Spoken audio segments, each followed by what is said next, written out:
Good evening, ladies and gentlemen. Thank you very much for joining us. Huge audience once again, and I know a lot of interest in the subject. The subject is very close to the heart of many professional accountants. And as you can see on the screen, today's session and the next few sessions are going to be taxation in Pakistan. We are very pleased to have with us Mr. Mohammad Awais. He's the managing partner of EY office in Pakistan, the office in Lahore. And from our experience with EY Sri Lanka, I think this partnership has worked very well and for the benefit of all the members that are attending it from across the region. So without any further ado, we will kick off the session. I hope all of you have received my email yesterday where there was a tentative schedule mentioned. We are once again reverting to 3 sessions in a week with an unmoderated session if there is a task assigned or an assignment given to you, with an unmoderated session on Saturdays where you will be on your own. I mean, the attendees I'm talking to. So attendees will be on their own on Saturdays. Awesome, I'm sure. I not want you to be in these sessions on Saturdays also. So Saturdays, attendees are going to be on their own to to practice or to complete the assignment that will be given to you from time to time. So I must tell you, these sessions are going to be very, very important. It's not a 1 hour, 2 hour session on taxation. This is around 16 hours and is quite comprehensively being discussed. Although tax is still a subject that requires a lot of in-depth study, but that element of pulling along, of researching, of looking at the act every now and then, looking at how to evaluate situations, that is the part that you will have to take on your own. Awais Saab will be able to guide you in that direction and therefore give you a very good understanding of how the tax system works in Pakistan, both direct and indirect taxes. So without any further ado, let me invite Mr. Mohammad Awais, the managing partner of EY Pakistan. Let me invite him and hand over to him. Awais Saab, over to you. Thank you very much, Harun Saab, for providing this opportunity from the platform of the ACCA Pakistan. It's a very good initiative, I think. And it's the one of the, I think, part of the continuous development of your members and the people who are joining in this profession. So I would like to appreciate the efforts of the ACCA Pakistan for holding such type of very interactive sessions. So thank you very much also for providing me this opportunity to have interaction with such a wonderful audience of the ACCA at the globe. I've already worked on some of the projects with the ACCA in the Sri Lanka and also in the UAE, and it was a very good experience while having the interaction with the members working in the other jurisdiction and the territories, and we share the knowledge with each other, get their feedback, and from this system, I think we can get advantage, even our governments can advantage from the views of the other territories when they are giving any view, how to improve the system, how these things can be streamlined, and particularly when the now the international boundaries are normally very interactive with each other, that particularly on the trade side, on the taxation side. So this provides a good opportunity for even the policy makers, that when get the feedback from the other territories, and then they can make the policies on such ground that the international trade and particularly the facilitation between the both nations can be made, and the interaction can be made on the more side. So on this, obviously, thank you very much for this. In this, obviously, the today's session, the things which we are now dealing is that we will be, basically, this is the part of the total, I can say the 6-digit series of the Pakistan, wherein the Pakistan part is comprising of the 8 sessions. The more or less the 2 hours for each session has been allocated, wherein we will be initially discussing the legislative tax structure of the Pakistan, how the taxes laws are formulated, established, and implemented. And in this first session, we will be having a basic background of the income tax and the sales tax law. And similarly, for the other sessions, we will have a detailed discussion on computations part. In the 3 or 4 session will be focused on the computation, how the incomes are calculated, how the taxes are levied. So this component will be discussed in the subsequent slides. Then similarly, the compliances, assessments, appeals, litigations will be also discussed. And one of the session has also been focused on the international taxation and the cross-border transaction, how these are dealt under the double taxation agreement, or how the trade agreements have been made by the Pakistan. So this will be discussed, and the conclusion will be on the tax planning side. But as the Harun Sahab has already discussed, that the taxation is a very vast field, and we may not be able to give you the complete thing in this 16 hours, but hopefully it will give a guidance that how you can study further in-depth details, and one of the basic introduction will be provided. And then definitely by having the practice sessions and the subsequent the sessions, you can get the detailed discussion on the every component. So we will be moving on the first component, which will be the legislative tax structure of the Pakistan. Pakistan, I think majority of the people are aware that the Pakistan came into being in 1947 after having independence from the British government. And this was a whole one of the big region, that was the India, Pakistan, and the Bangladesh. That was the total. At that time, the British government was operating. In 1947, these areas were divided and given into the separate localities or the country status. And as per the constitutional structure, we are operating as a federal government system. So in this basically component, basically in today's discussion, we will discuss our constitutional structure, how the laws are passed and approved. Then similarly, the legislative businesses, how they're taken up.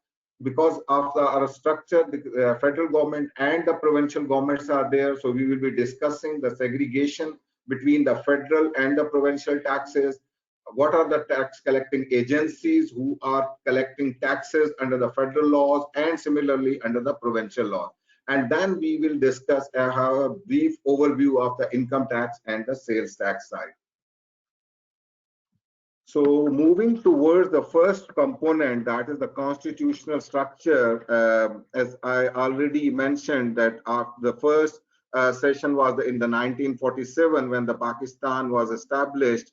The first assembly took charge, and that setup was made. And subsequently, the first constitution was given in 1956. Which remain applicable for a certain period. Then it was at some period its operation was suspended, and then it was modified in a various component. And currently applicable constitution was enacted in 1973.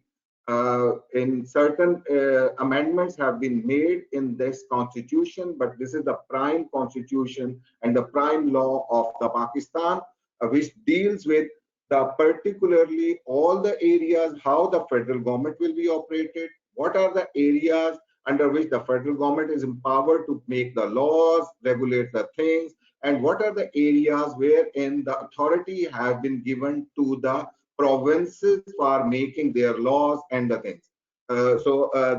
This is the division which has been formulated therein.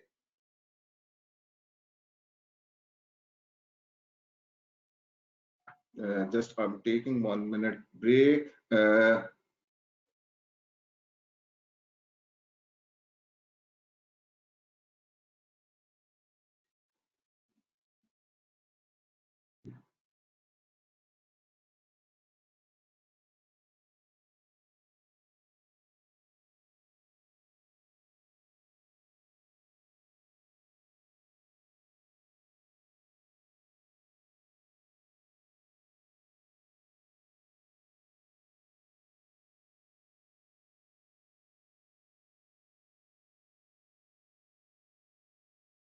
Yes, sorry for the disturbance. Basically, under the uh,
sorry for disturbance.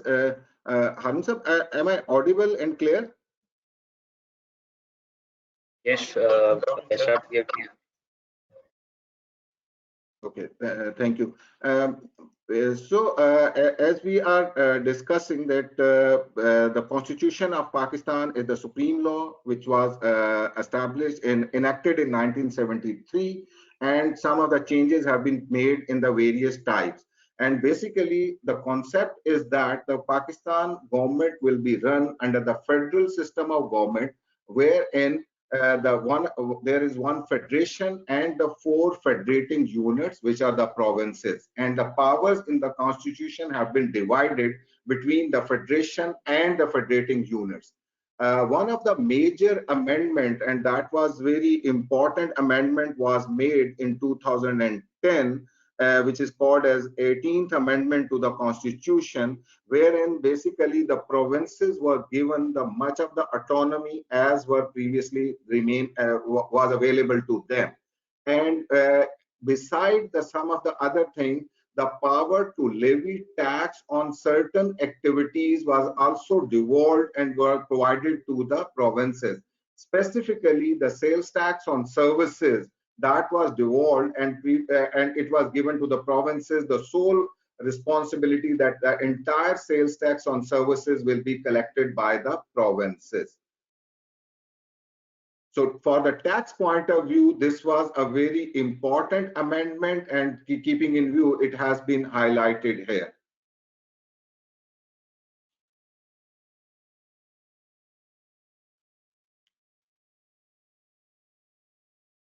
Now we will be moving on the next component, wherein uh, we will discuss basically the legislative structure, that how the things our legislative business is dealt. As we already discussed, that Pakistan is one of the federal government is there, and then there are the four provincial governments, and federal government is run under the bicameral system, wherein have the two houses. One is the lower house, which is the National Assembly, which is elected by the general public, and the membership is divided on the basis of the population of the each province. And similarly, there is an upper house, which is called as Senate, wherein the each province has the equal representation. This is the bicameral system of legislative business in the federal government, whereas in the provincial government, there is only one assembly, which is called the Provincial Assembly, which provides the entire legislative processes. Basically, whenever under the federal government, any law is required to be enacted, it can be presented in either of the house, either in the National Assembly as a lower house or in the Senate as the upper house. But the both assemblies have to approve the law by majority, and then the law becomes enacted once the both assembly approves the law. But in respect of the taxation matters, it is called a money bill, and for this a separate article 73 provides the authority only to the National Assembly for approval of the money bills, entire money bills. Herein the Senate holds only advisory role, and consultation can be obtained from the Senate, and any advice given by the Senate can be considered by the National Assembly, but it does not hold any binding force on the National Assembly. So there is, I can only say that there is a line which has been drawn that in respect of any other law, the approval must be required from the both houses, that the National Assembly and the Senate separately. But in respect of the money bills or the taxation laws, only the National Assembly has to give the approval. If there is any problem therein, then obviously the National Assembly holds the sole authority for approval of the money bills. There is one more power which has been given to the President of the Pakistan, that the President can issue any presidential ordinance in case of emergency. When the National Assembly is not in session, then the President can promulgate any ordinance which remain effective for a period of 120 days, and then after 120 days it can be further extended for a period of 120 days with the approval of the National Assembly.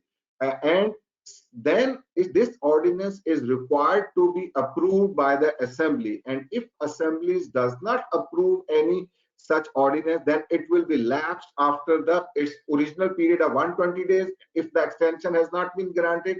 And if the extension has been granted, then a further 120 days will also be remain effective, and subsequent to that, if the Assembly will approve, then it will become the part of permanent legislature, and if it will not be approved, then it will lapse after the period of 240 days.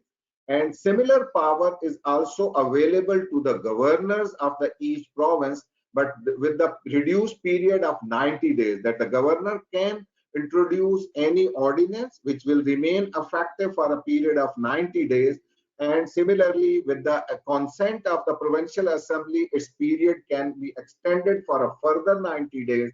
And then the Provincial Assembly either has to approve that ordinance, or if no approval is granted by the Assembly, then it will lapse and it will no more remain effective. So this is basically the process of entire the legislature business approvals and in respect of any issue related to their. In this respect, I will request if any of our members want to raise any question, any query in respect of our constitutional power, or in respect of any legislative business, we can discuss here.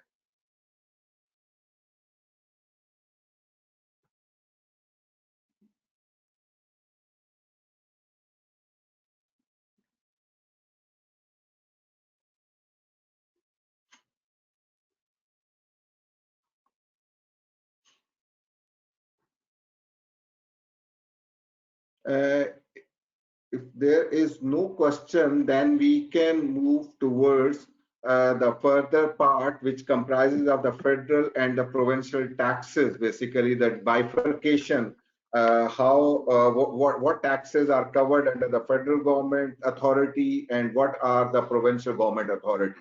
In this, basically, again, we will refer the Constitution of the Pakistan, which provides a federal legislative list, basically. There is a fourth schedule which provides a complete federal legislative list, wherein the different matters have been stated therein, and the matters which have been stated in the federal legislative list, the federal government holds the sole authority on those matters, and for formulation of the laws, for their administration, for the application, the entire mechanism in related to those matters will be dealt by the federal government. And similarly, if I will see the taxes on the side, the taxes on the income of the person, corporation, taxes on sale and purchase of goods, exports, manufactured, consumed, and similarly, where some of the federal excise duties and taxes, these powers have specifically been granted to the federal government. And particularly some of the laws which are relevant for the today's subject are one of the custom duty, which is applicable on import of the goods here in Pakistan, for which the federal government holds the sole authority to collect the entire custom duties. In order to collect the custom duty, the federal government has enacted the Customs Act 1969 and the Custom Rules 2001 are applicable thereon. The federal government with its own authority, which is the Federal Board of Revenue, which we will also discuss under the authorities portion, that is the body who is collecting and administrating entire functions in related to customs duty. Similarly, the other federal excise duty is the sole domain of the federal government, which can be applied on the goods produced, manufactured, imported in Pakistan, and also on some of the services rendered in Pakistan. Here, there is a line because, as I explained, under the 18th Amendment, the power to levy sales tax on services was devolved to the provincial government, and previously, excise duty was levied on certain services by the federal government. So, line has been drawn that if the provincial government will introduce sales tax on any of the service, the federal government will withdraw the excise duty on those services provided within the territories of the provinces. This is the line which is applicable thereon. In respect of the Federal Excise Act 2005 is applicable, and along with the rules 2005 which are applicable and provided into the mechanism. Here, I will also like to give some of the background here. As the people who are working in the tax, they will be aware that historically the excise duty was applied on goods and the services. And particularly the objective was in order to control the usage of those things and how the government want to restrict the usage of certain items, then the excise duty was applied thereon. But with the passage of time now here in Pakistan, the Sales Tax Act 1990 was introduced and the concept of the excise was then restricted, and the majority of the indirect taxation has been dealt under the Sales Tax Act, which we will discuss in the second part. Similarly, the federal government holds the power to levy income tax on the incomes of the persons. For this purposes, the Income Tax Ordinance 2001 has been introduced along with the Rules 2002, which are currently applicable thereon. Here, under the Constitution, the only exception has been given for the agriculture income, that the federal government does not hold authority to levy income tax on the agriculture income, and this authority has been given to the provinces, that the provinces can levy tax on the agriculture income. So rest of all the income comes under the domain of the federal government, and the federal government can levy tax on the income of the person under for this income tax ordinance to currently, because previously the 1979 Act was there, and prior to that 1922 Act was applicable. So at different timing, the different ordinances were dealing with these laws. So now the session is the applicable law is the Income Tax Ordinance 2001. Similarly, the other major source of collection of the federal government is the sales tax on the goods. Practically, as I already explained, the sales tax has been divided into goods and the services separately. The power to levy and administer tax on the goods have been given to the federal government, and under the Sales Tax Act 1990 is the major law which is applicable thereon, along with the Sales Tax Rule 2006 are currently applicable for collection, providing the entire mechanism for charging tax on supply of goods on the one side and on the import of the goods. Whatever the goods are imported into the Pakistan at import clearing stage, when the custom duty will be collected, beside that, the sales tax will on those goods will also be collected by the custom authorities. These custom authorities are also dealt under the administrative control of the Federal Board of Revenue.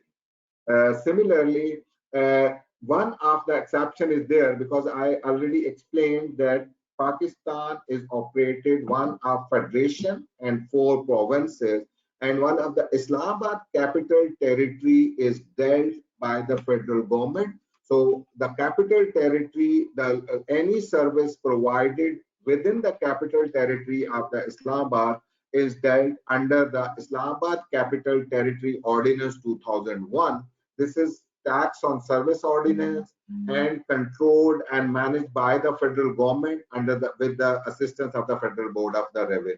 So it is the legislature applicable on the in respect of taxation of services, but only applicable within the capital territory. And similarly, as we already discussed, that the 18th Amendment in the Constitution was very important for the province's autonomy. And in this respect, the power to levy sales tax on services was particularly devolved, and the sole power was given to the provinces for collection of these levies, for which the 4 provinces, the Sindh sales tax under the Sindh Provincial Assembly introduced the Sindh Sales Tax on Services Act in 2011. Punjab has introduced its law, Punjab Sales Tax on Services in 2012, Khyber Pakhtunkhwa 2013, and Balochistan 2015. It's very interesting that the overall the landscape of Pakistan has these 4 parts, that the Sindh, Punjab, Khyber Pakhtunkhwa, and Balochistan. There are the 4 different languages are spoken by the residents of these provinces. They have a different landscape. They have a different traditions. And particularly they have the common factor is the common language, the common government of the federation, federal government, and having some of the autonomy for the each province while dealing with their own systems and their own customs. And the other thing which is remain common is one of the law which remains very common, that is the criminal law and the law of evidence. These are the 2 subjects for which under the constitution the federal government and the provinces have the concurrent jurisdiction, that the federal government can also establish the law for the criminal laws and for the law of evidence, and similarly the provincial government can also establish their laws for dealing with these matters. So this is the only exception wherein the concurrent jurisdiction have been provided to the federal government and the provincial government, whereas the rest entire things have been segregated through federal legislative list. Whatever the items have been provided in the federal legislative list for which the federal government holds the sole authority, and rest of the all matters will provinces hold the sole authority for making their laws and the administration. And this sales tax on services particularly have been given power under the 18th Amendment. This was devolved, and now the provinces are collecting these taxes and holding their own financial power or strength, and making, because similarly in under the 18th Amendment, the healthcare, the education, and certain other subject was also devolved to the provinces, and similarly the fund distribution was also given to the provinces, and the autonomy was given to the provinces for dealing with their own matters. Beside this sales tax on services, some of the other there are taxes for which the provinces has the sole authority, like the taxes on the profession. It's the professional tax is called, which is paid by some of the professional organization and the corporate entities, which is collected by the provincial governments. Similarly, as I already discussed, that the tax on agriculture income is the sole authority rests with the provincial governments to collect these taxes. Motor vehicle tax for initial registration, whether it is the annual renewal or like token taxes, the provincial government are collecting this. Land revenue tax, stamp duties on the transfer of certain properties or registration of certain contracts, it is applicable there on, and it is going to be collected by the provincial government. Similarly, there are certain cess, like education cess and certain other cess which are collected by the provincial government. Fees on commodities are applicable, and there are other also provincial levies, like any tax or levy related to the workers issues, like workers welfare fund and worker profit participation fund. These are the two levies which are collected by the provincial government. So there is certain list which is now being applied and collected by the provincial government. So now we can move on the other component, which are the dealing with the tax collecting authorities. But before moving towards the next part, if there will be any question or any discussion relating to our previous slide is there, we can discuss here.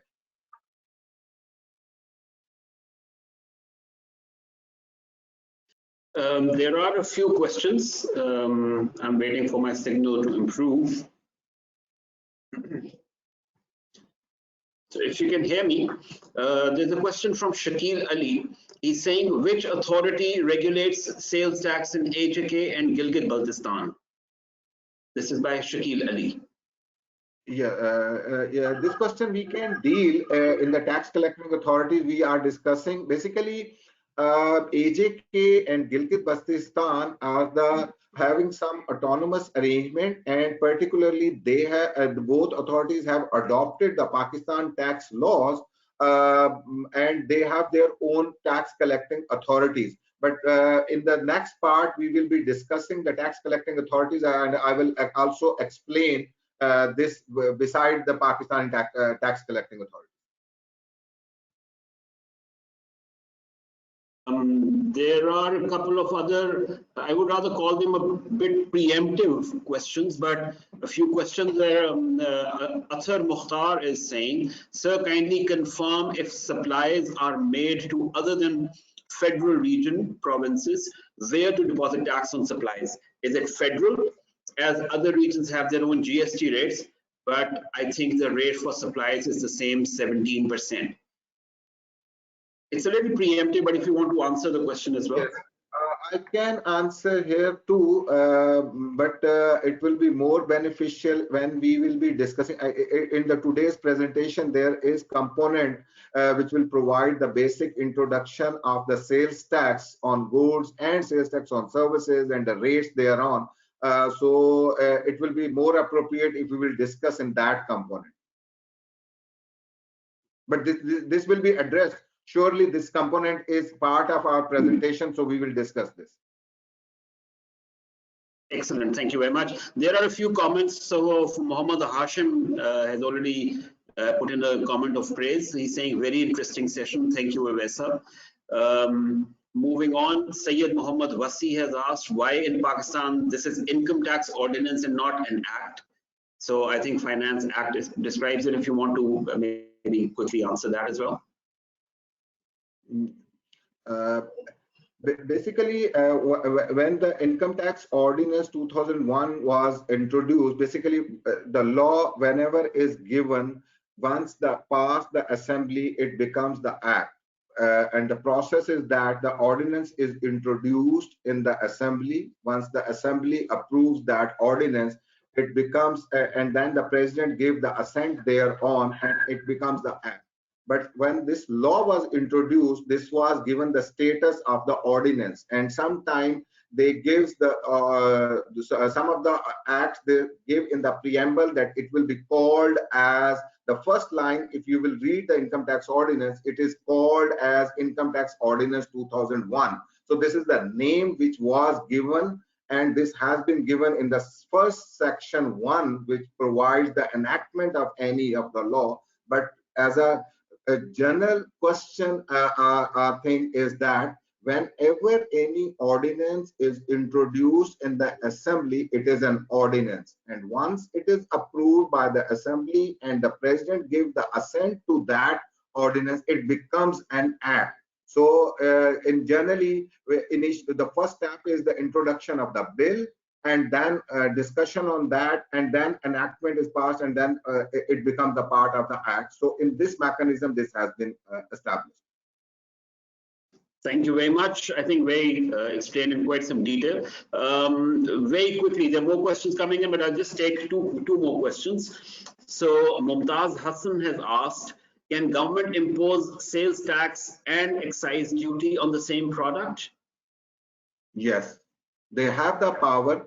although sales tax and excise have some of the time the government thinks that the either of the levy can be charged. Like I can give you an example that on the telecom services provided within the Islamabad capital territory, this is the federal excise duty applicable there, or and in the provinces when one that same telecom entity become is providing services in the province, this is subject to tax under the provincial sale tax law.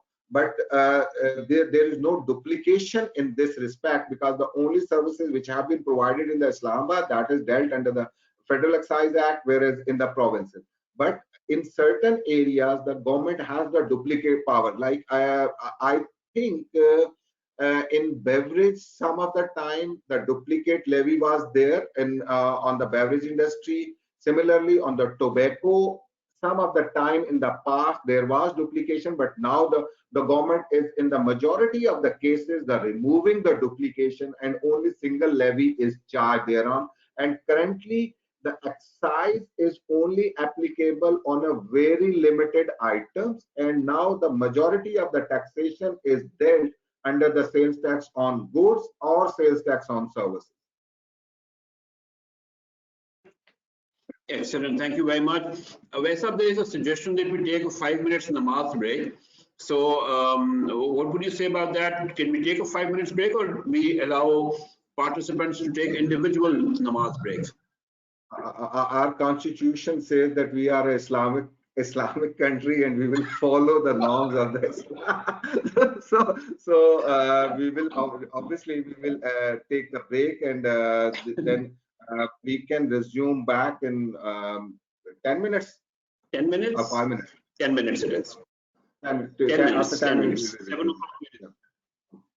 Excellent. Thank you very much. We just put ourselves on mute and switch off the cameras. You take 10 minutes namaz break and rejoin at 7 o'clock sharp. Thank you very much. Thank you.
Ji Vaisa, I think you've said your prayers, you're back.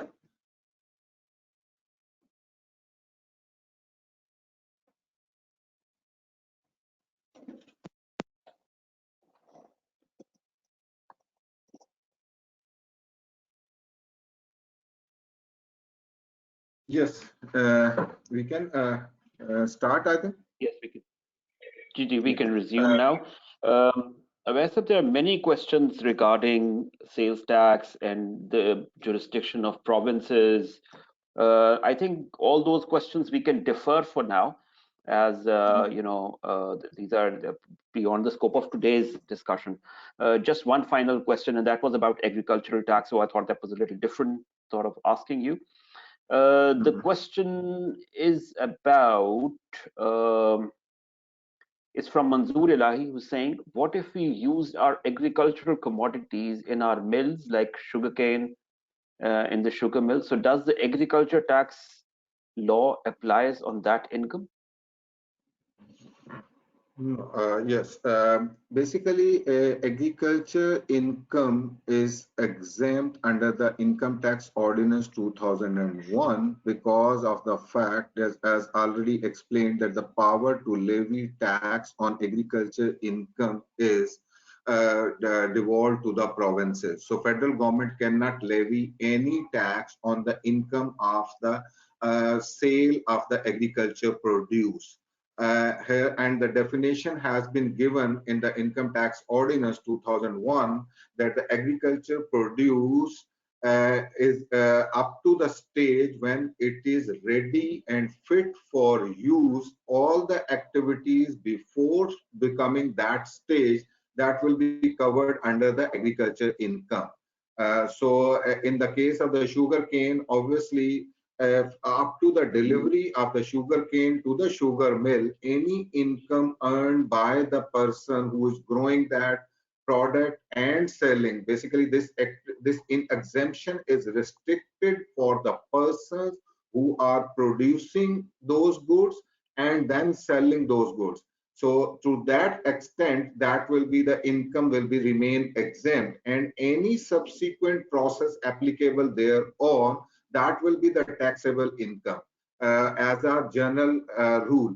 Like I will take an example that if I am a person who is producing the, let's say, mangoes, and I produce mangoes and I will be selling to an other person, and then the other person is selling to the retailers or then my income will be exempt being a producer of those mangoes, whereas the person who is only trading those mangoes, procuring from the person who is growing those mangoes and then selling, as this will be a trading income, and that will be the taxable.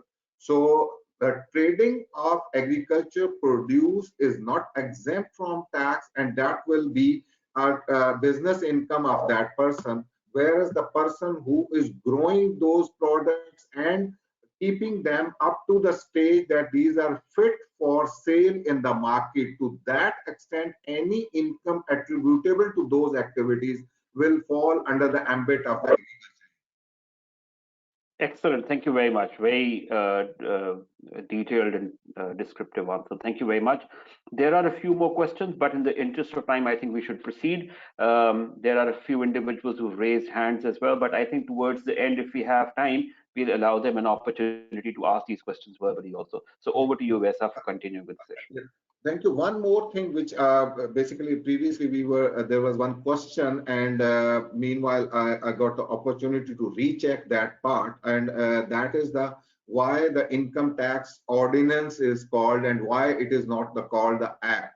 As I already explained in the previous slide, that there are two powers. One is with the assemblies, wherein the bill is introduced and then the bill is approved and enacted by the act of the parliament, and this will be become an act. So like in Pakistan, the Companies Act is there. So that was introduced in the assembly first, and then it was approved by the assembly, both the lower house and the upper house, and the president given the assent, and this act was enacted.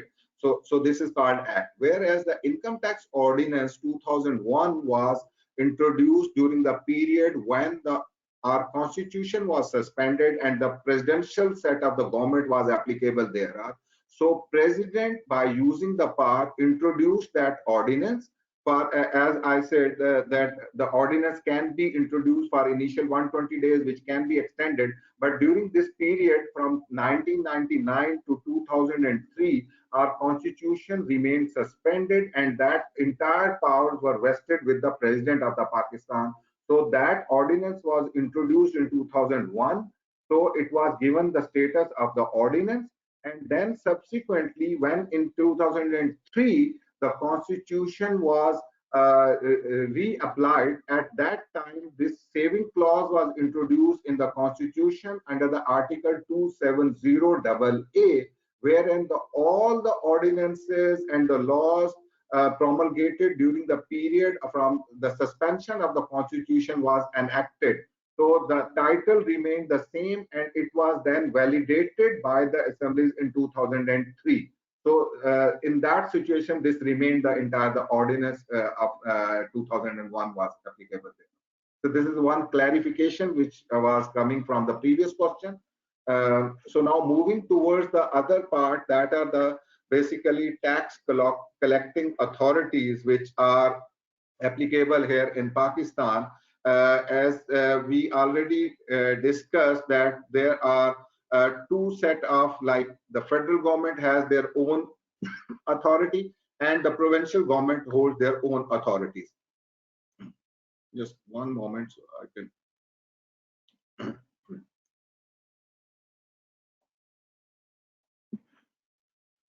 So federal government holds the one authority that is called as Federal Board of Revenue, and entire taxes like income tax, like sales tax on goods and custom duty and excise duty, these all are collected and administered by the Federal Board of Revenue.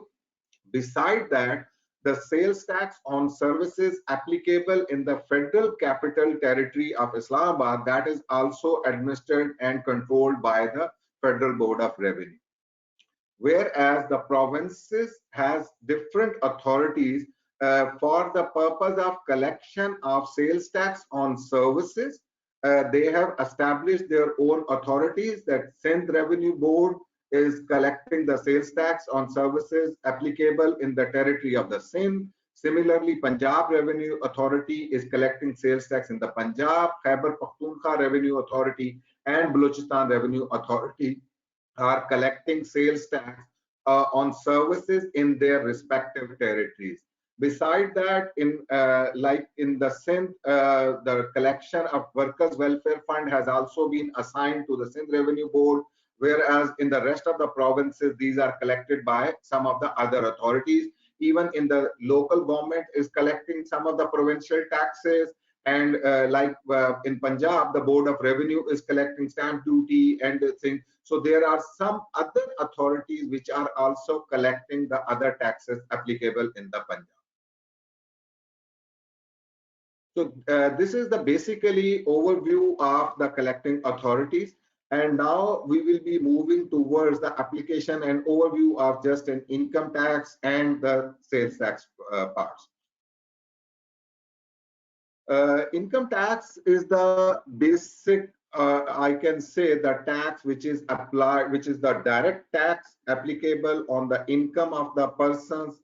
The main law, as we already discussed, is the Income Tax Ordinance 2001, supported by the Income Tax Rules 2002. There is, which is the main legislature, which is governing the entire levy of applicability of the income taxes.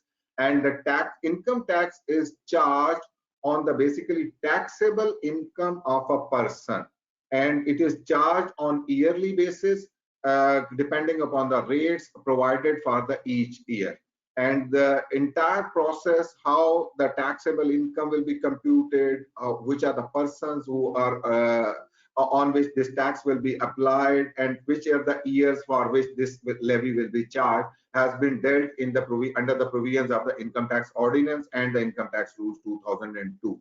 The basic concept evolves on the whenever we have to consider that the person's income is going to be charged, we have to consider certain parameters and the things that how this charge will be applied.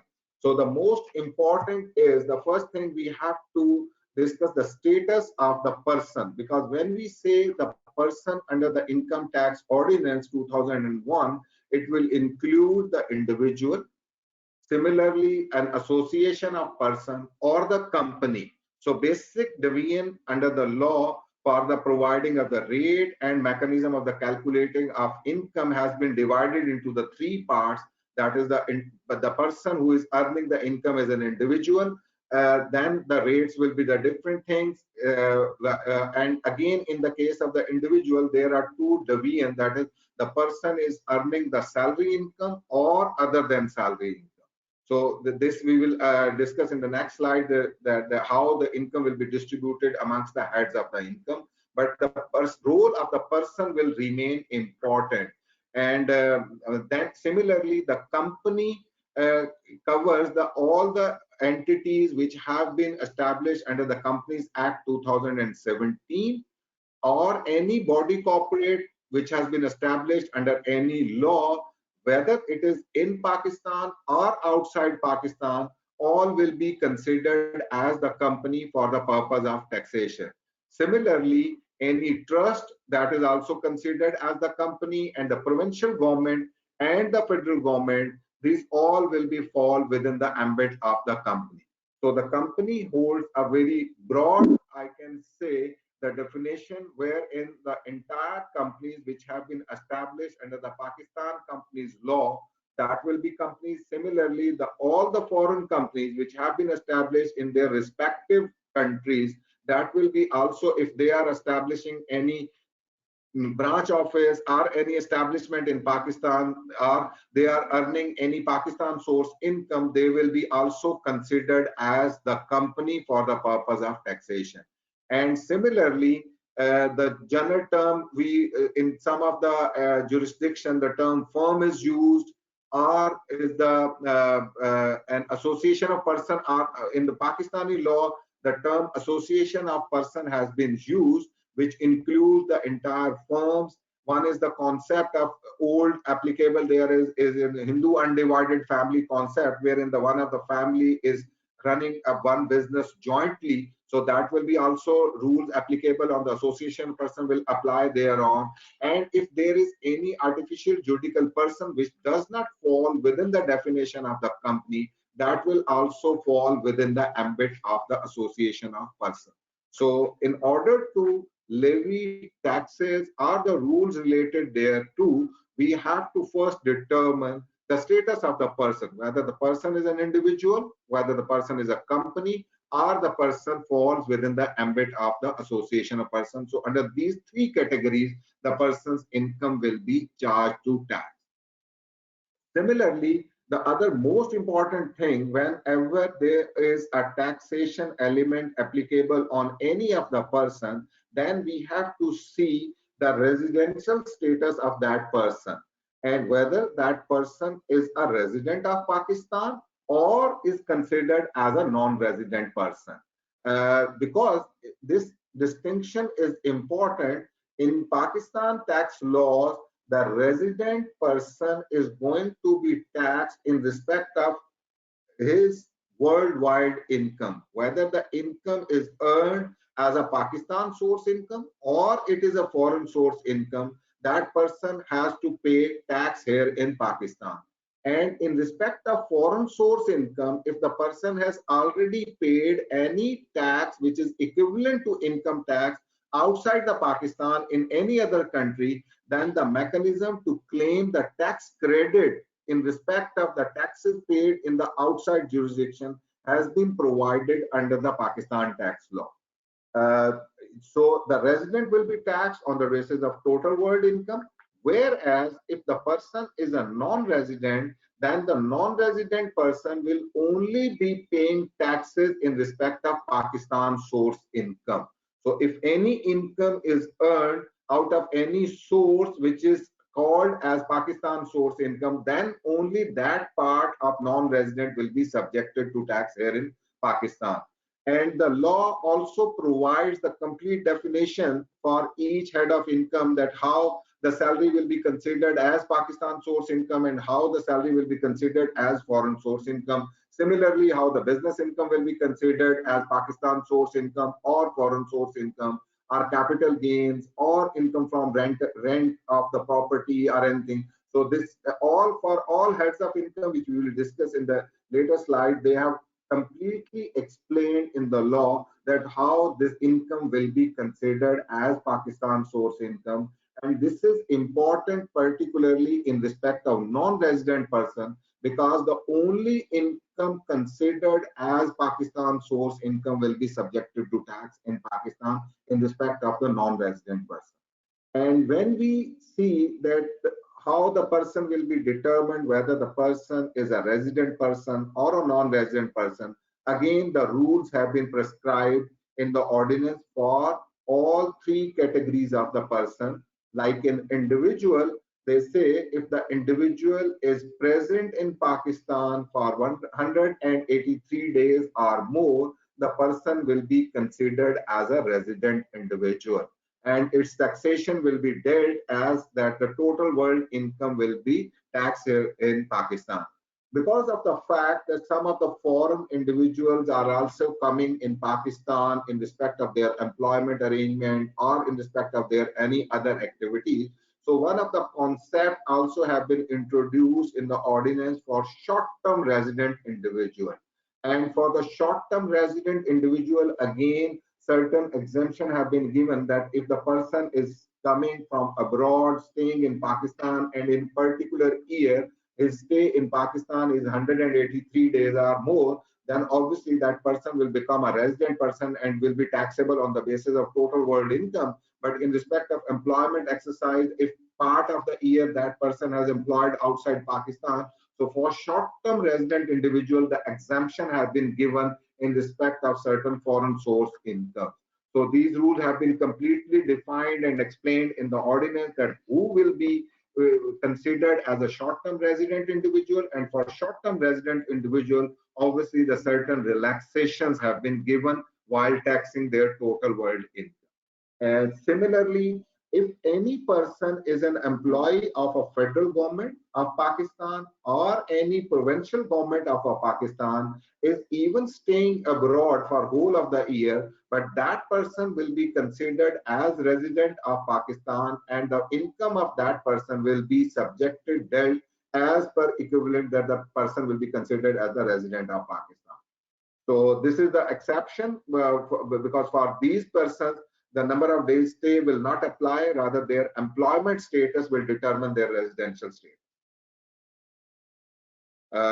Moving towards the company, for the company, if the company is incorporated or formed in Pakistan under any law, obviously that company will be considered as the resident company.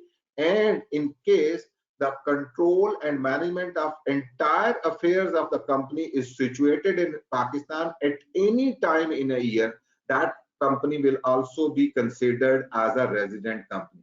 Similarly, the provincial government or the local government, if are doing businesses and if their income is any subject to taxation, they will also be considered as the resident person. But for association of person, there is some distinction, because here in company, the concept is that the control and management of the company is entirely situated, wholly situated in Pakistan. Whereas if in case of association of person, if the control and management of the person is wholly or partly situated in Pakistan at any given time of time, at any interval of the year, that AOP will also be considered as the resident person.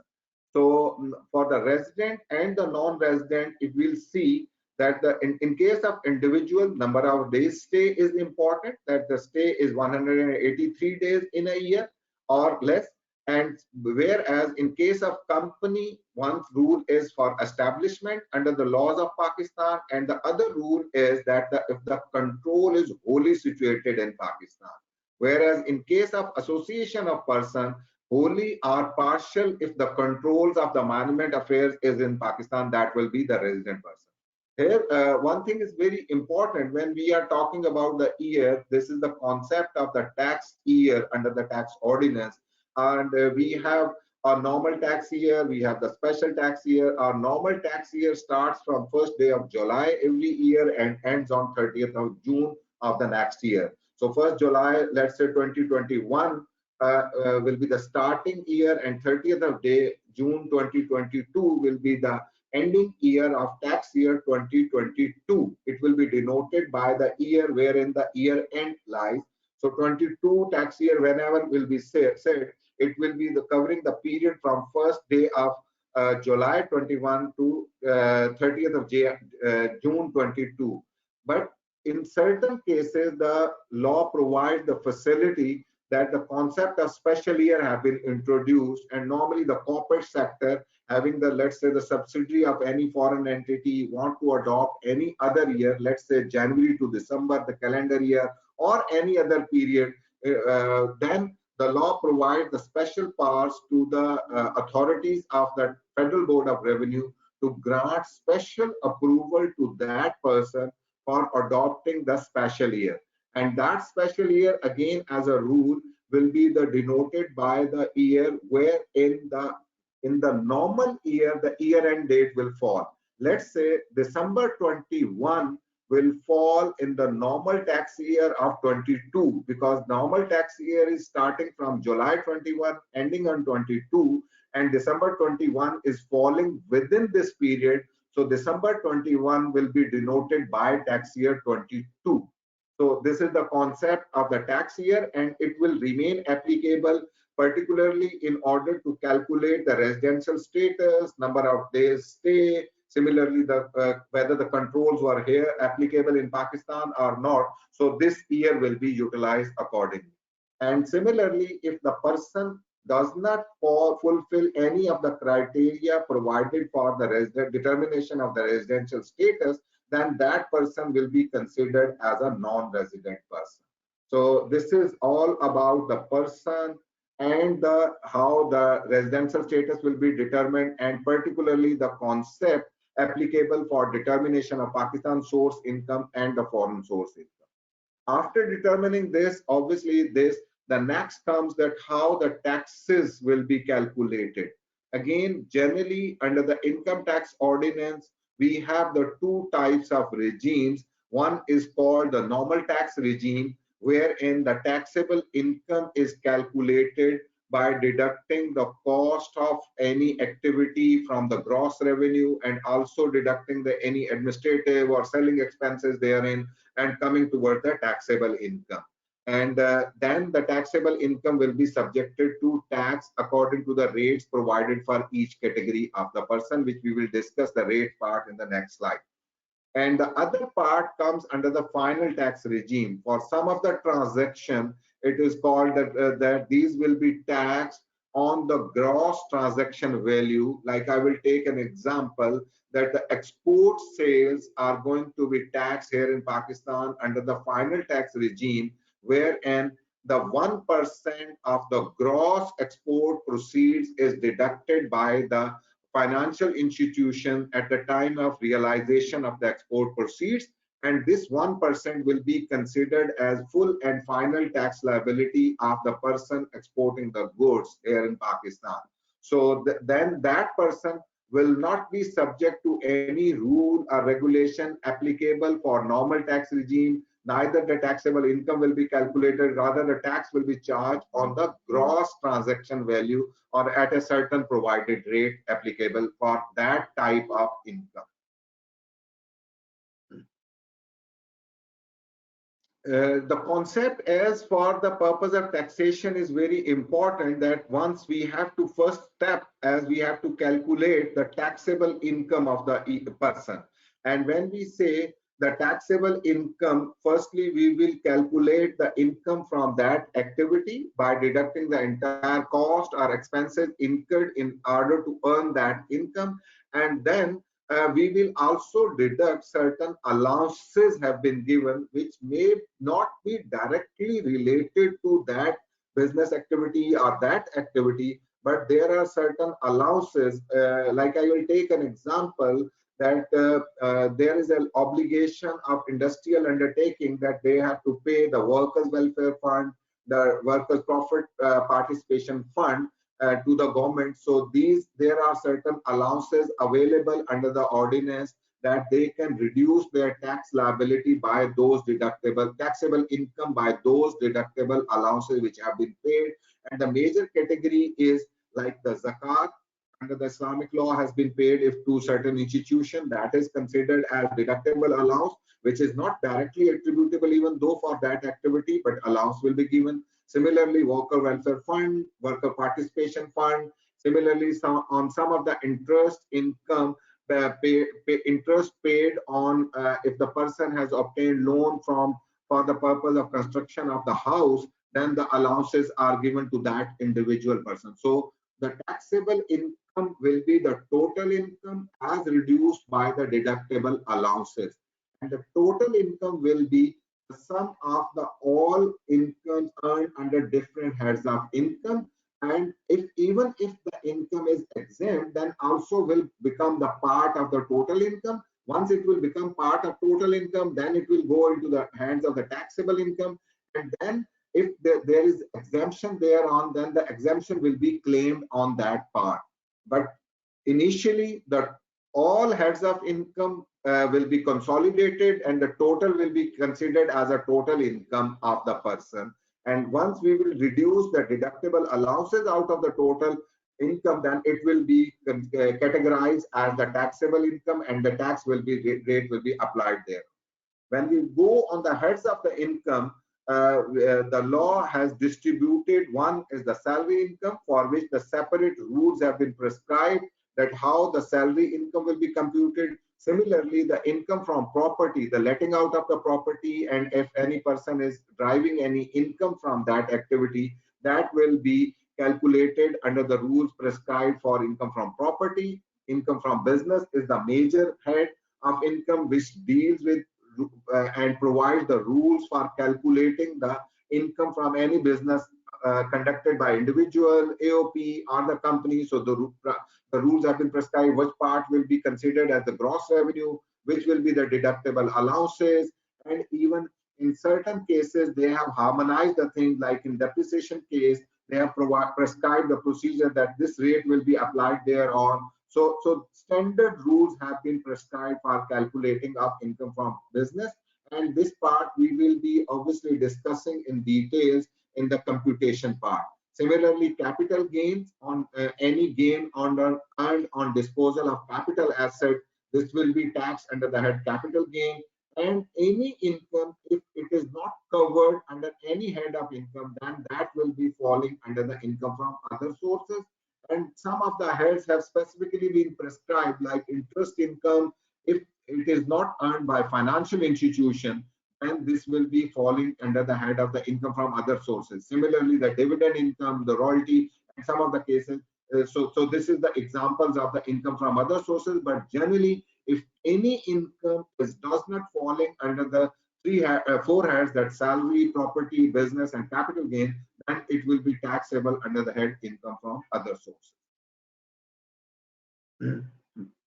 So the concept of tax year, as we have already discussed, it is a 12-month period starting from 1st day of July, ending on 30th of June, and the special powers have been given for determining along the special tax year. Moving towards the rates of the income tax, as we already discussed, that the tax laws deal with different types of the person. Like if the person is an individual, it will be subjected to tax under the slab rates prescribed in the first schedule. And again, there is a segregation. If the income is from the salary, then it will be subjected to tax at a separate rate. Whereas if it is other than salary, it will be subjected under the separate slabs provided in the first schedule. These ranges are provided, like in case of other than salary, first 400,000 will not be subjected to tax, and then the rates will be taxed on the different slab rates starting from 0%, then 5%, and the maximum slab rate applicable for individual and AOP. Both are dealt under the slab rates, and the range is from 0% to 35%. whereas the corporate entire income is going to be taxed at a standard rate of 29% in case of the normal company, and in case of the small company, the various rates are 21% for tax year 22 and tax year 23, the rate is 20%. So these are the rates applicable for specific year, because the rate, whenever the rate is prescribed, it is attached with the tax year, because there could be possibility in tax year 2020 the rate will be different, 2021 rate will be the different, and for 2022 rate will be the different for any category of the person. So this and these rates are normally approved through the annual budget process, and the government, whenever is making the budgetary measures and whatever their revenue demands are there and linking for each category, they are fixing these rates, and which will remain applicable for the specific year for which the assembly and the legislature has approved that rate. And similarly, for the fixed tax regime, there are different types of income. Like I discussed, the export sales, dividend income is going to be taxed under the final tax regime. Payment of certain non-resident, the royalty income, fee for technical services, and in some of the cases, the tax on the profit on debt, that is the interest income, that is also going to be taxed under the final tax regime. In the final tax regime, as we already discussed, the income is subjected to tax on gross receipt basis, and no expense or allowance is deducted out of those gross, though the rates are comparatively less applicable thereon, but these rates will apply on the gross receipt. And this is considered as a simplified mechanism of taxation, wherein the person has not to establish that what are the deductible allowances, what are the deductible expenses, and only that can provide the evidence of the gross receipt, and that rate is applied thereon. So it is considered, and generally it is adopted as a simplified mechanism of taxation. So this was particularly the income tax side, a general overview, and particularly because we have a number of other sessions which will be dealing and explaining in detail that how these incomes will be computed, how the tax rate will be applied thereon. So we will be discussing in the subsequent session. But till this time, if any person has any question in respect of the overview of application of the income tax side, we can deal that component at this point of time before moving towards the sale tax side. Okay, Avesab, thank you very much. There are a lot of questions coming in, but I'm sure people are a little impatient. They want to ask too many questions in the first session straight away. I've been telling them that these questions will be answered. We have 3 questions from people who've raised their hands also. So if I can one by one unmute them, and they can quickly ask their questions or make a comment. So let's begin with Muhammad Yasser. Yasser, I'm going to unmute you, and after that you can unmute yourself also and ask your question. Umar Zahir Mir, you're next, and Muhammad Ali Burhan Badr is number 3 in line. So Muhammad Yasser, you have been unmuted. Yes. Thank you very much. Can you hear me? Yes, loud and clear. Yeah. Okay, first of all, thank you very much. This is very great session. My question is, which I have also written in the comments. In Pakistan, we have now this dilemma under which there is a lot of, horns are locked between the tax authorities, specifically after the 18th Amendment. And one particular area is the definition for the jurisdiction purposes. So some tax authorities, for example, SRB is taking on having this origin-based destination definition in their law, while some other tax authorities are going for the destination-based definition. Internationally, OECD has written this international VAT guidelines in which they have tried to establish that the best solution is to go for the destination-based definition. In EU, we have this EU VAT law, I believe, to sort these type of ambiguities. My question is very quickly. I'm sorry for interruption, But my thinking is that currently, if we can focus on the income tax side, and once I will go through in and shortly the sales tax slide, because it's a very I can say my favorite topic of this Okay. distortion in the provincial sales tax, and I can speak on hours on this subject. But my focus is that initially we will focus on the income tax side, then So it will be appropriate. Yeah. So maybe let me just complete the question. It will save time. You can then answer it in that part. Yeah, right. Please go. Okay. Go ahead. So now the question is that in Pakistan, do we have something which could be used to draw, like we draw some help from the constitution? Is there something which could be taken as VAT constitution or tax constitution in Pakistan so that these issues of harmonization can be solved, specifically the origin versus destination? That's my question. Sure, I will address in the next component this. I will touch this part. Obviously, we can debate on this topic for hours, but I will definitely touch the sales tax on services component. Thanks a lot, sir. Thanks a lot. Thank you, Ji. Thank you very much. Thank you. Umar, but Umar probably has lowered his hand. Let me go on to, sorry. Yes, Omar, finally spotted you. Omar Zahir Mir, he's our MNP chair as well. Tried to unmute you, but you continue to, wait a second. All right, I think Omar has lowered his hand. We're going to Muhammad Ali Burhan Badr. So Omar, we come to you after that now. Muhammad Ali Burhan Badr, you have been unmuted. A very quick question from your side. Muhammad Ali Burhan Badr. Can you hear me? Yes, Assalamu Ali. alaikum. Walaikum Sir, I have a question that you explained in the beginning that the tax rate or something, the deductible allowance is being allowed by the legislature in a sort of that the bill has been passed in the National Assembly, then it goes to the particular members and they approve it, and that then they goes to the speaker. So can you provide any sort of flowchart or document or SOP regarding that particular procedure that being held, that the tax rate is being approved by the government, and then the tax will be deducted in future income or payments or sort like that? So can you provide us some document like that in which the line has been drawn, and that the law is going in a form of draft and is going to the bill? And if you are understanding me what I'm asking, so you can answer me in that manner. So please, can you guide me further? Yes, Ali, one of the most important things which is required to be considered in Pakistan, generally the amendments are made in the annual budget, which is presented in the assembly normally in the month of June, and its effective date is provided from first day of July, coming next to that 30th of June. Let's say in 2021, the budget will be presented in the June 21, and it will be applicable with effect from 1st of July 21.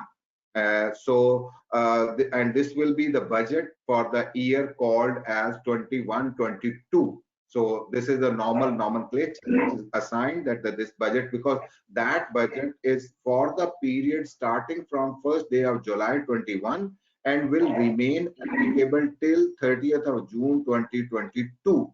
So this is the period during which this amendment will apply. So any amendment which is passed through this process as a part of normal budgetary approval process, it will be applicable always with effect from 1st day of July, coming to the approval after that. So this is a standard law, and this has been prescribed because our annual year starts from 1st day of July, ends on 30th of June. So this is our fiscal year in Pakistan, which have been adopted by the government.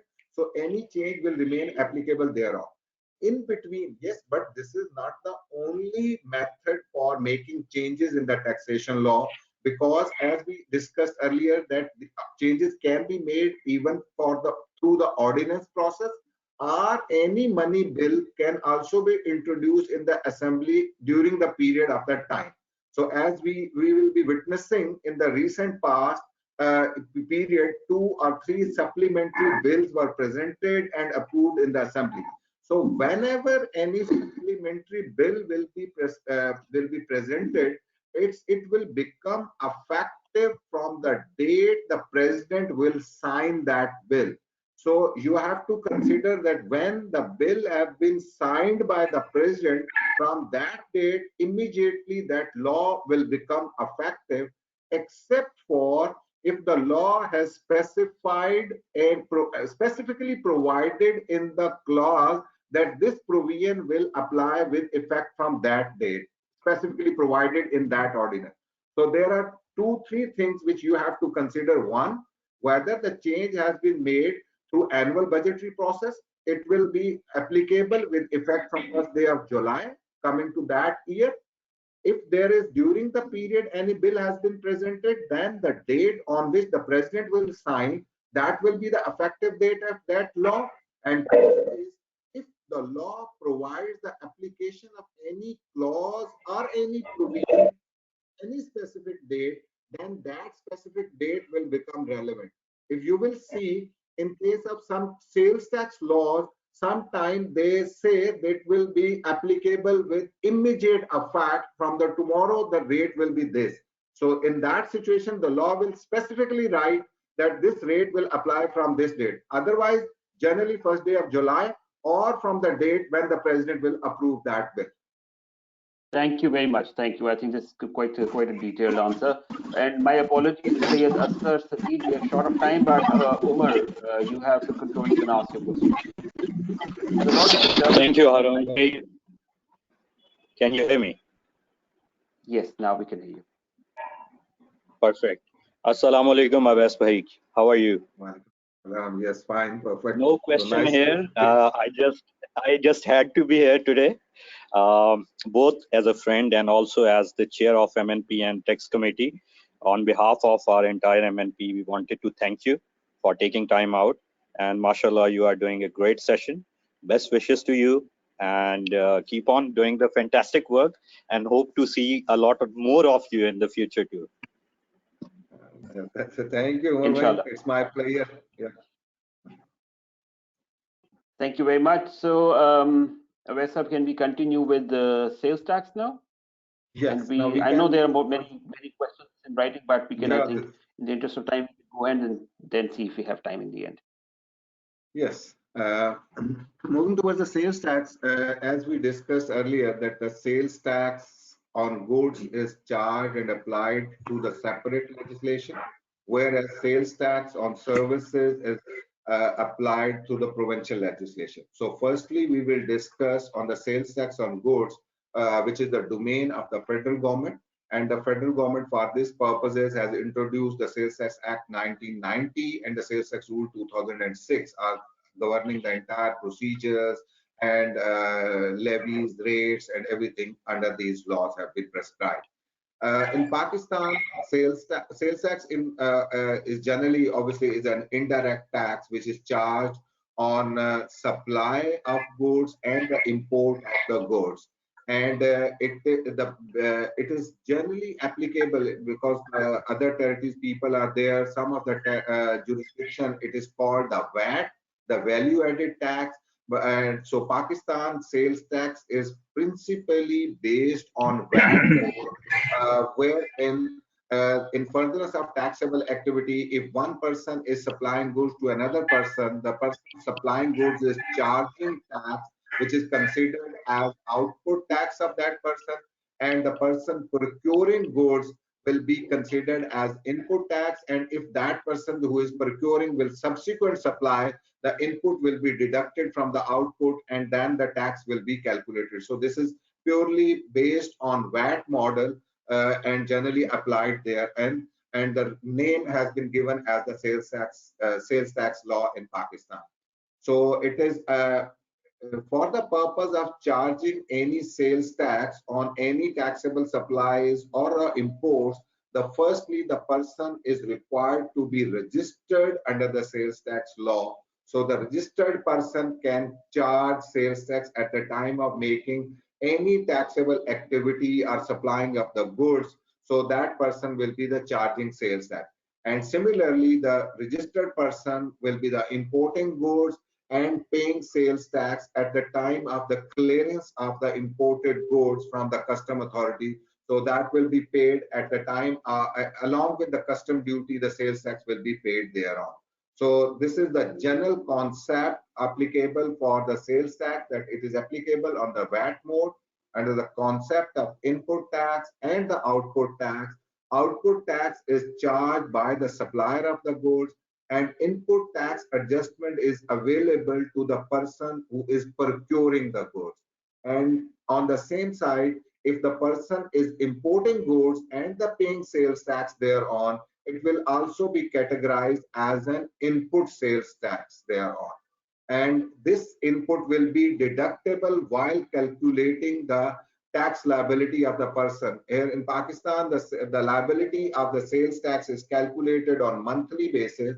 So whenever the person will be closing the month, that person will calculate where whatever the output was charged, and if any input tax has been paid in respect of all those supplies, those will be deducted thereon, and net liability will be paid to the government on monthly basis. Similarly, the sales tax on services is also an indirect tax charged on the person who is providing and rendering any taxable service thereon.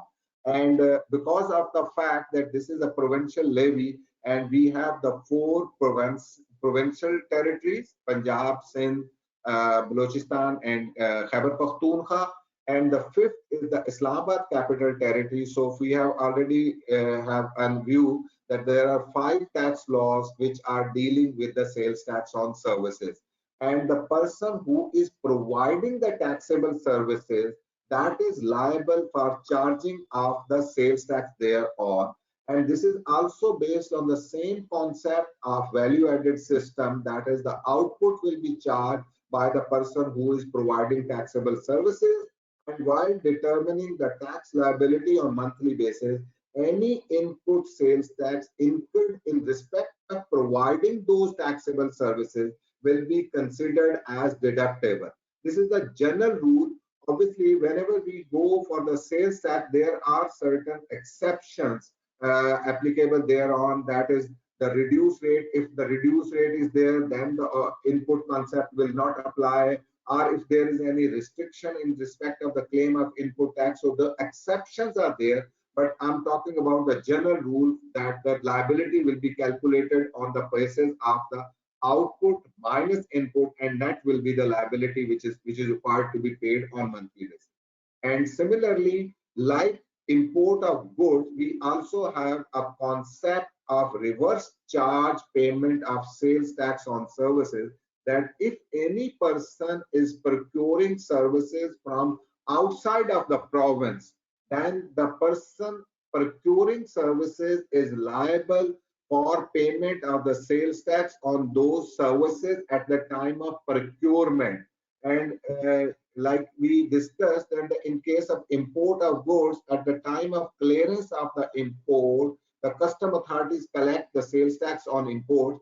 Here, but because there is no clearance mechanism, because the services are normally provided electronically, or there is no transfer of the good, like goods transfer, there is no transfer of the services. So at the time of making payment by the person who is procuring goods, that person is liable for withholding of the sales tax, and this is deposited under the requirement. And normally, if even the person is procuring services from outside Pakistan, from a non-resident person, that a similar mechanism under the reverse charge mechanism, that person will be paying the sales tax to the authorities on those services. The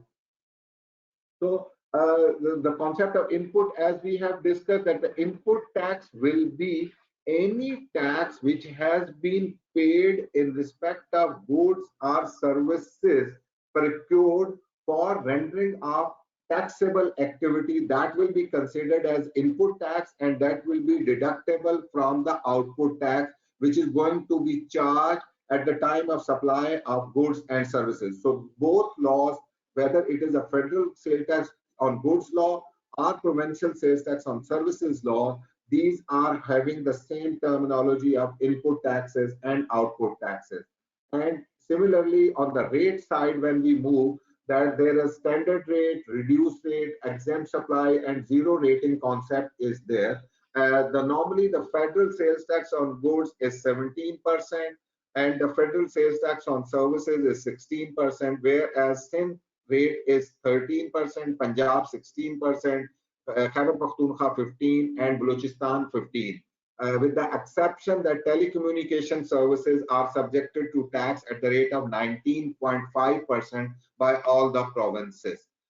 So these are basically the rates which are generally applicable. And the other, if you will see the question which my colleague has just raised before, that there is some of the issues for harmonization related to these provincial sales tax, and you will see that even the rate side, that each province has applied a separate rate,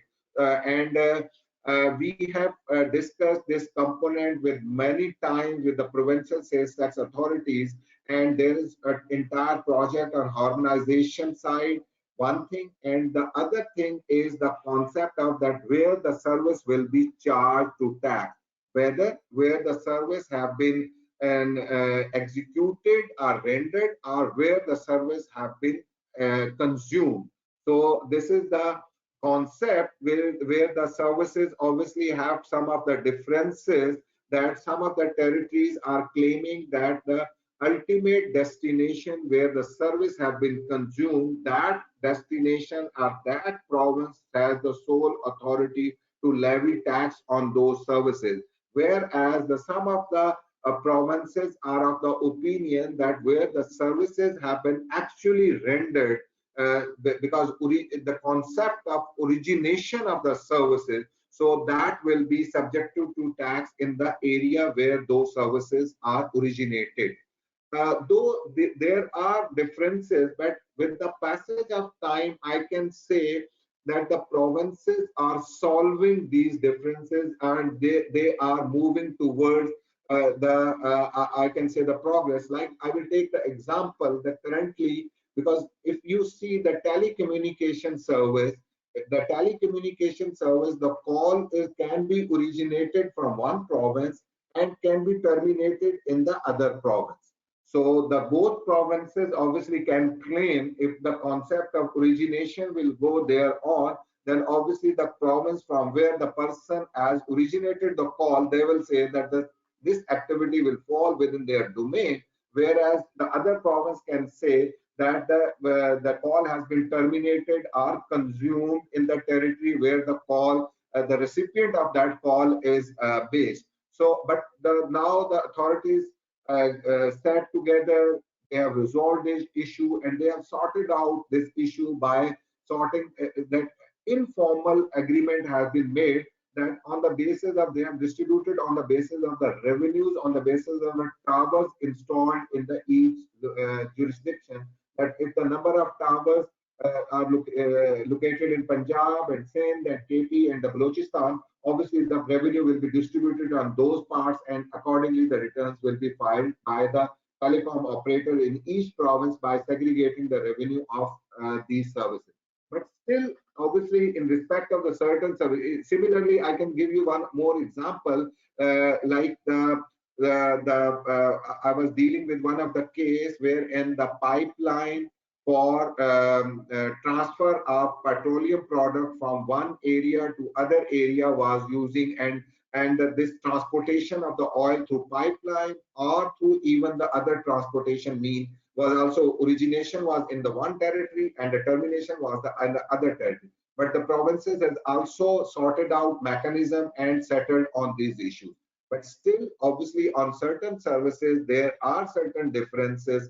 Like I can say, the clearance services of the port area, any goods which are because we have the ports in the one of the province, which is the Sindh province, where the entire goods are coming and then the goods are consumed in the whole of the Pakistan. So other territories are claiming that the goods which are going to be consumed in our territories, the jurisdiction for levy of tax rests with that. But this area has still not been settled.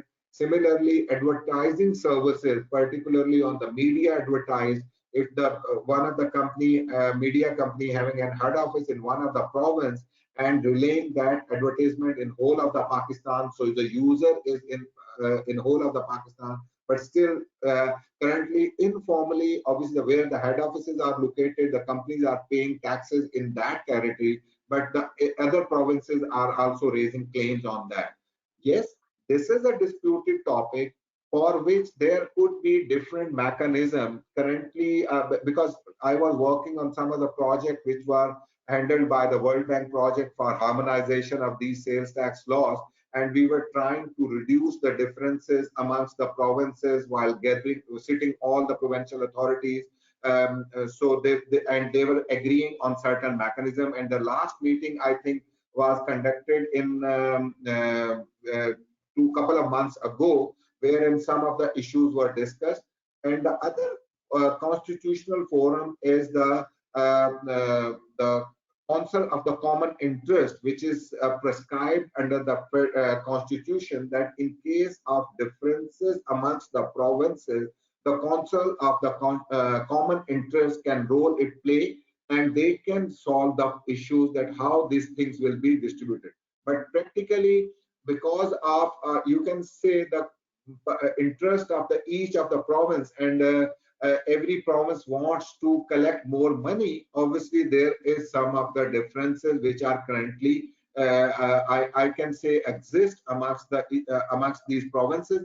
Even some of the issues are even two services, I can say, like restaurant services, because the federal government says that it is the supply of the food and it comes under the ambit of sales tax on goods, whereas the provinces claim that because in the restaurant when the food is supplied, it is associated with the services, which is the service of the providing those food to the persons are sitting in the restaurant. So the whole sum is not a goods, rather the major component is the service, so it is going to be taxed in the service part. Similarly, one of the other activity is the toll manufacturing, because the power to levy taxes on production side under the Constitution rests with the federal government. So they say that even if it is a toll manufacturing service, this is a part and parcel of a manufacturing process, and the federal government holds the authority to levy on that.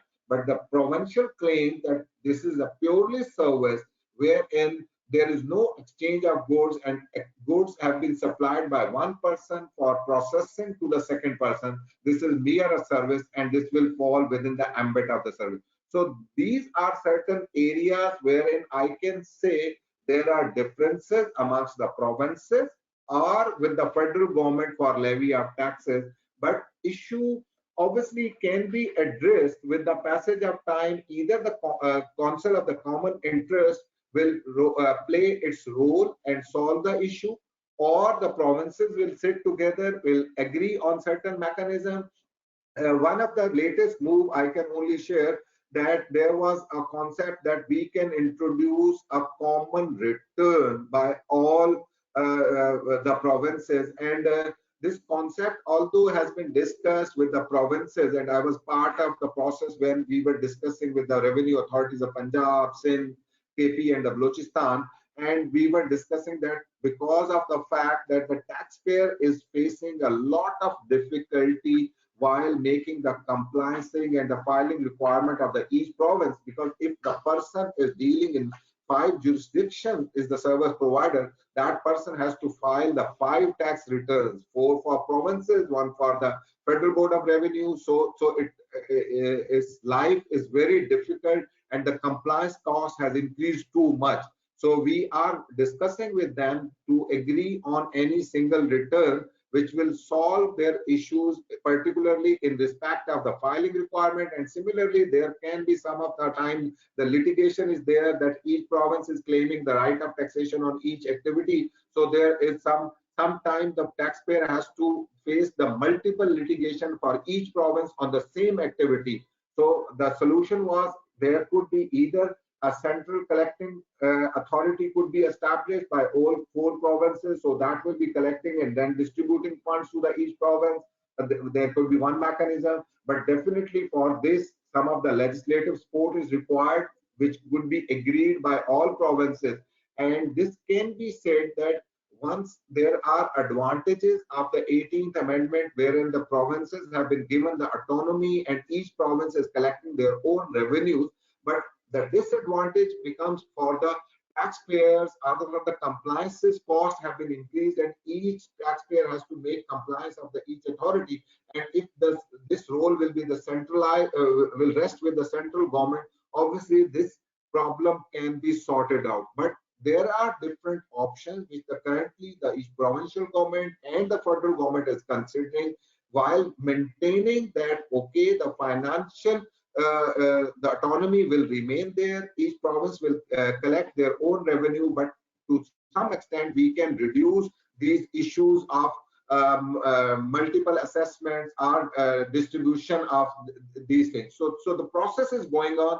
Yes, I think the process is moving very slowly because of some political, I can say the difference is because one party is holding government in the one province and the other party is holding in the other province. So the differences settle the province, differences become very difficult. But in some time I have also witnessed even the government by the same party, but having their own interest, and each province having their own interest. So the differences is not going to be solved. The issue which was raised by one of the friend, obviously I have tried to explain in this part, but surely I acknowledge that this is an ongoing issue. This will still affecting the businesses, increasing the compliance cost and litigation cost, and also increasing some of the differences between the provinces and need to be sorted out as early as possible. Rest any if there is any question or anything, obviously we can discuss. So from obviously from the slide side, it's the complete overview of income tax and the sales tax, and definitely in the subsequent sessions we will be discussing these things in more detail.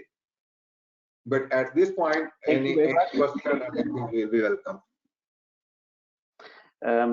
Vaisab, there are tons of questions and they've all piled up in the questions dialog box. If we try to answer them one by one, I think we'll have to stay back for another hour in the office. But I think I must say the questions that are there, I have gone through each one of them. They are on the record. Like Mr. Awais said, we have around 7 more sessions to go, which is at least about 14 hours of discussion around taxation. Most of the questions are more specific, but I can say that we'll discuss these questions separately offline with the team at Mr. Awais's office, and you get the answers. I think we need to conclude today's session. It's already past time, and I'm thankful to Awais for staying back for conducting this session. We're still in the office, and I think that deserves appreciation.